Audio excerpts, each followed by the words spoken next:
Yep. So, any questions, comments as well?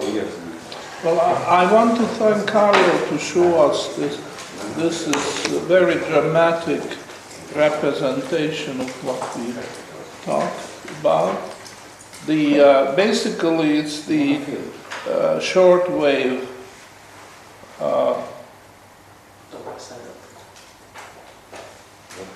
Yeah, right up there. So it's back one. Top chart. Oh, that's what it is? Yeah, okay. But also you see the medium wave, because the level of the curve is rising. So on the short wave fluctuation, which is the yield curve changing from normal to flat to inverted, interposed a medium wave, which you can see in the rising level of curve, because it repeats. Remember, Carlo showed us how the short wave works, changing from normal to flat to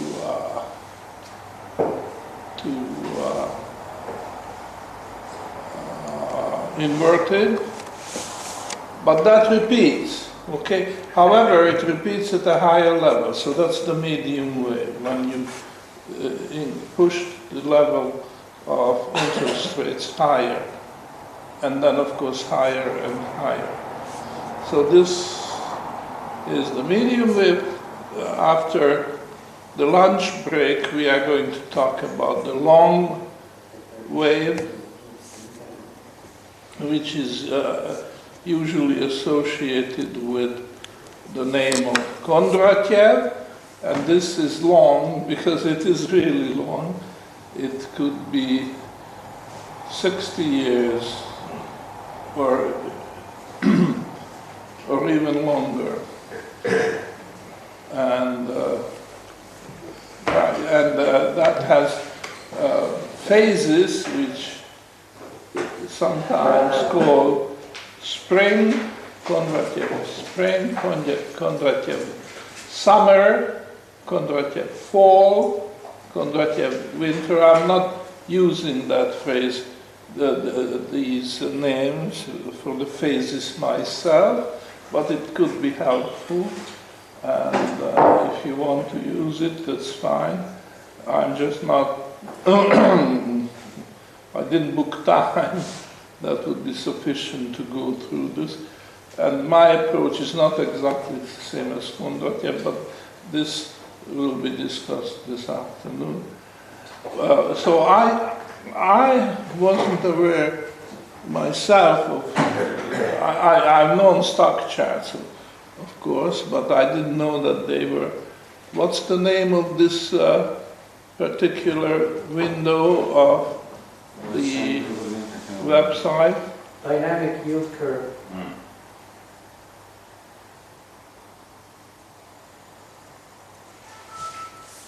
It's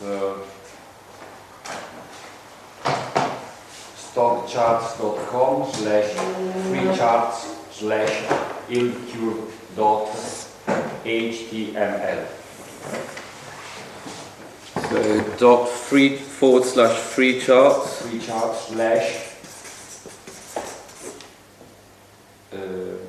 Yieldcurve.html.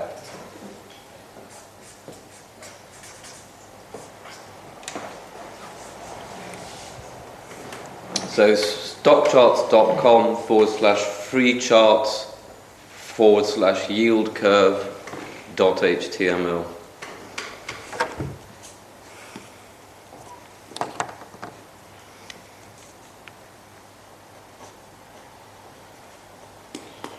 Which is amazing because it's up to date. Up to the minute, I should say, of the position. So you could actually, when you're in the middle, the eye of the storm, then you can follow it day after day, what's happening to the yield curve. And you can see what damage the tornado is doing around. It's very interesting. Questions, please. Any questions? Comments? I've got a comment. Would you say, Professor, that what you've just said here, borrowing short to lend long, specifically in the banking sector, is actually a symptom of a much wider problem, in the sense that if a government is borrowing money without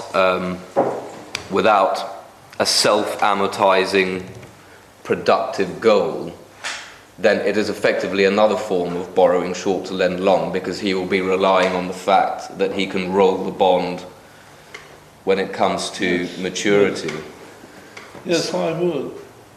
And I think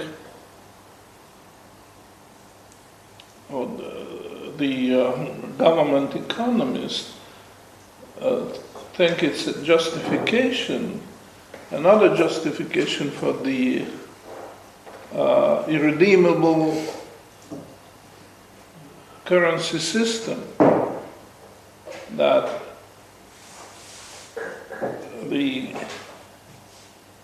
there is always possibility to borrow short. In other words, these inversion of yield curve can be thinned out and ultimately eliminated. But Keynes was pretty explicit on that. And no commentators points it out that all these predictions, one after the other, which turned sour because they didn't happen. One prediction was that it was the gold standard which caused these fluctuations, because the gold standard is a niggardly provider of money, and we need more credit, more money in the economy to eliminate these fluctuations. And the other was that there will be never, Keynes said that, and even Friedman, although they were in many ways opposite. Friedman was critical of Keynes, but this is again a false call. It didn't turn out that way. That there will always be plenty of liquidity around, plenty of funds, short and long, if we stick with the irredeemable system of currencies. You see, that knocks the foundation right out of Keynesianism, monetarism, and all that. It's just invalid. Also, the criticism about the gold standard, that the gold standard is niggardly, or I don't know what other words they use. It's contractionist. What do they mean by saying that the gold standard is contractionist? It means that rather than helping the economy to grow at a healthy rate, it just pushes the economy into one depression into another, because the gold standard is not providing the liquidity necessary. You need a government agency, a central bank, to keep the system liquid. If you don't have that, then that's the cause of the deflation or depressions, you see. Well, after 60 or so many years of Keynesianism, and after 30 years of monetarism, I mean, the wildest dreams of Keynesians, the wildest dreams of monetarists have been fulfilled. And, well, we have a worse problem than we ever had under the gold standard. In fact, under the gold standard, if you have the impression that there's not enough liquidity from the additional output of the gold mines, if you ever had that impression, this was again caused by the distortion introduced by the government and the banks.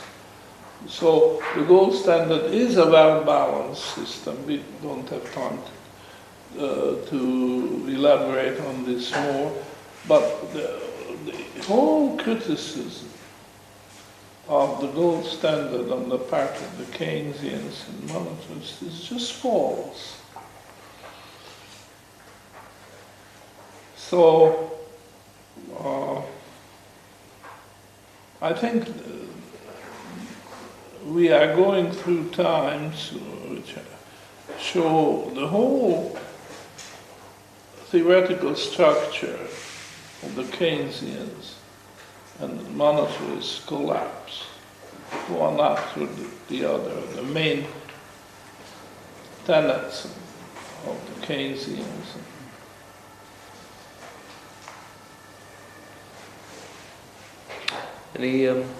Any comments?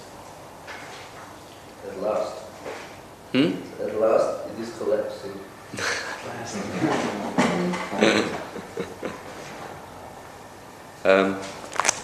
I think I've got a question, Professor, that refers back to yesterday's lecture.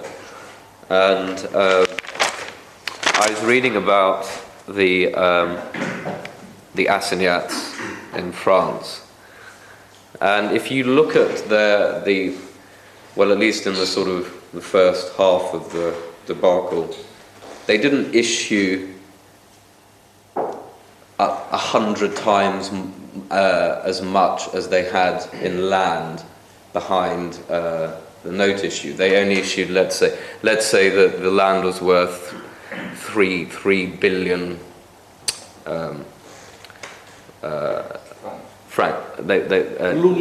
Louis d'ors or Louis or whatever they were.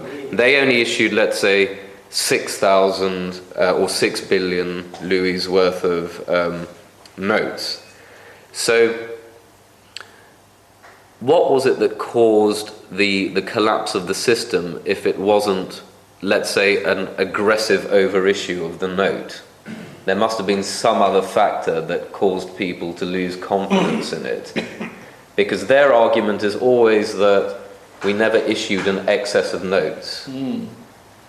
So for it to lose its value per se, there must have been a factor there behind the asset of this note issue. Yes, there was. But you are suggesting that, relatively speaking, the French Revolution was modest in its issuing fiat money. And in fact, they didn't even consider it fiat because they said, well, it's backed by land. We took the land, we nationalized the land holdings of the church, and they were huge, and they were very valuable. The highest quality land in the country belonged to the church, and now it's being used, mobilized, to back the currency issue. All right. Menger has a snap answer to that.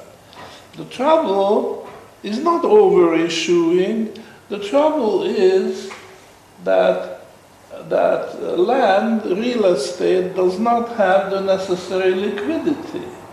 So if you make a list of all the assets, all the assets, and rank the assets by liquidity. Now you have to define liquidity, and of course Menger defines liquidity in terms of the variable spread. So if it's real estate, then the spread is, let's say, the amount of real estate offered for sale and the bid and the ask price, and the difference between the ask and the bid price. And that's the same, the definition would be the same in the bond market, in commodity markets and other markets, okay? So now we have listed all the assets in a horizontal line and ranked them according to the liquidity. The top liquidity belongs to Gold. gold. Okay, so that's gold. And maybe silver. Let's not go into the question whether gold or silver is more liquid, because we know the real answer comes when you split the concept of liquidity to liquidity in the large, liquidity in the small, etc. So, okay, the next highest liquidity class of assets are the real bills, because they are maturing into gold. Okay, nothing closer to gold than real bills, which in 90 days will mature into gold with a very high probability that there will be no problems, because there's just a continuous flow of, say, wheat to the consumer. It goes through the phases of milling it into flour and baking the flour into bread and distributing the bread, and right there it's the consumer. And there's a foregone conclusion that there'll be no glut of bread, because the bakers know better not to bake more bread than they know that it will satisfy the existing demand. So you look at this list of assets ranked by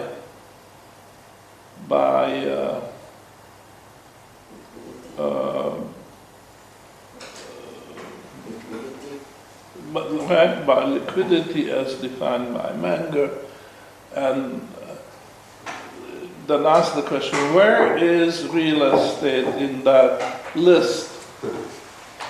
Well, you can study this, and a lot of people have studied this, and contrary to what the monetary scientists of the French Revolution were saying, real estate is pretty well on the other extreme, because even bonds and stocks and a lot of other assets precede real estate.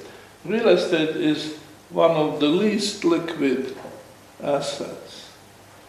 And that's in a way natural, because there is this long process of verifying title. You see, before buying real estate is a pretty tricky thing. You have to study it before you actually put your money down, because you have to establish title. You are not buying a bogus real estate. Somebody says that it's mine, but actually it's not his. He just pretends, and it might belong to somebody who has moved away and the relatives don't have his address or something. So, you have to verify title.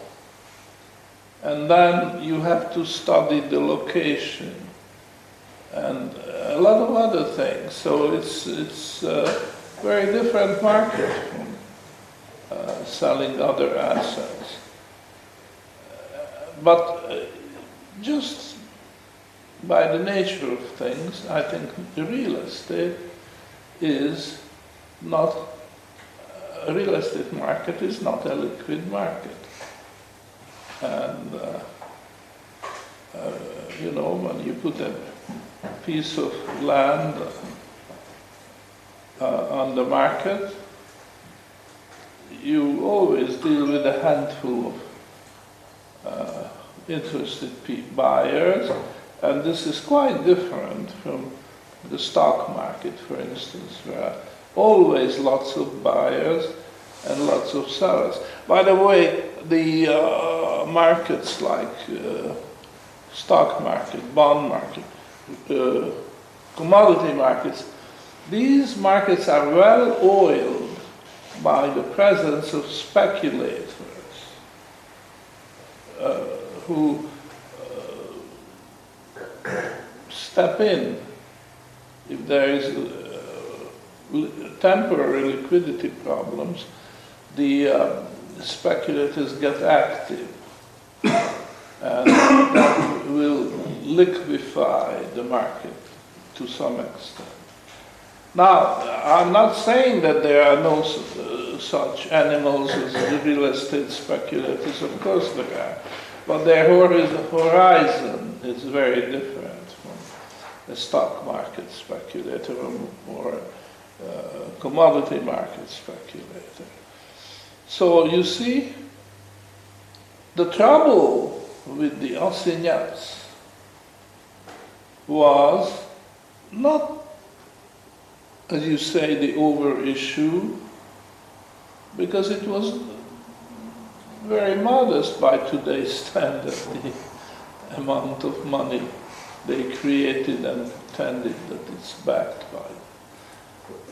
The problem was that they declared an asset liquid when it was not liquid.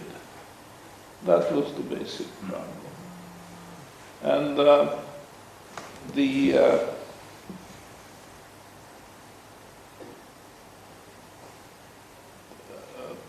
and they did this without much thought. If they had thought it all over, they would have come to the conclusion that people will not believe. Perhaps the majority first will, but very soon they question. Well, there was the glaring problem of redeemability. That's very nice to say that these beautiful lands which used to belong to the church now are backing the currency. So you had a pile of currency and say, okay, give me my land. I'm supposed to have land to the extent of my holdings of assignats. Well, I'm not an expert on the assignats, so I don't know if they were planning a redemption system and it failed, or they thought that people are just so foolish that they will take it as if it was redeemable. I don't know. I'm not sure about that either. So that's the difficulty with the assignats. And I'm not a quantity theory man. When a currency collapses like the assignats, I have lots of questions to ask, but the quantity is never going to be the first question. And in the German inflation of 1922-23, I don't think the quantity was the cause of the final collapse. And the proof of that is that very often the shortage of paper money was more prominent than the abundance. Now, if the Reichsmark failed, they say it failed because of overissue. But people in those days complained far more about the shortage of money. You see, the fact was that money was losing value faster than the government could print more with a larger number of zeros after one. You know, they first issued 1,000 marks and 10,000 and so on. But ultimately they lost value so fast that I think even some of the latest issues didn't even have the back printed. It was just plain white because they didn't have time to do a complete job. No sooner the paper money was issued, it was snapped up and spent, it lost value, and now you wanted more, but you could have more only if you put another zero or another couple of zeros after the one. And I think the quantity theory of money is a very, very inadequate theory. And it's even, I wouldn't even call it a theory. At best is a model. It's a model, and it's linear, and that's the trouble, because the whole process of losing value is not a linear process. Any more questions or comments? A very short comment. Thank you for this clarification, because I read a quote from Karl Menger, which is obviously older than 100 years or something like that, where he says governments always wanted to make government bonds the most liquid asset class, and it suits very well because obviously they want to make it money. So this is also quite consistent with this one. That's right. And I was really amazed by this quotation made 100 years ago, because one actually has this debate, I think, going on now still, why this time bonds appear such a good method of backing the currencies. One of the arguments is because it's the most liquid asset class, which I think empirically is not quite. Is it? Do you know? Well, I think if you look at the spreads on bond futures, they're it's all artificial though. Yeah. I mean, I think if it were left to the market, it would have much.